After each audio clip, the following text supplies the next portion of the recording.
সকলে যার যার ধর্ম তারা নিরাপদভাবে পালন করবে এবং এই বিষয়গুলো প্রতিষ্ঠা করার জন্যই কিন্তু এই বিপ্লবটি হয়েছে, এই গণ আন্দোলনটি হয়েছে। কোনোভাবেই মনে করবেন না যে আপনারা নিরাপত্তাহীনতায় রয়েছেন। আপনারা সম্পূর্ণ সাহস নিয়ে বুক ফুলিয়ে এই দেশে আপনারা বসবাস করবেন।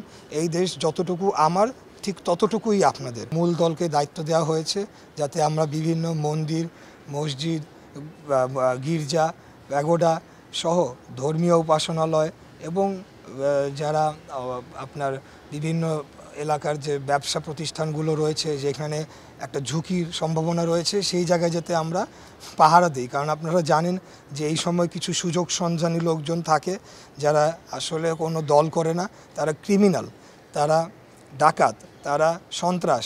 এদেরকে প্রতিরোধ করার জন্যে আমরা সংঘবদ্ধভাবে আমরা বিভিন্ন জায়গায় আমরা পাহারা বসিয়েছি এবং আমাদের এই কার্যক্রম চলমান থাকবে যতক্ষণ না পর্যন্ত পরিস্থিতি স্বাভাবিক হচ্ছে।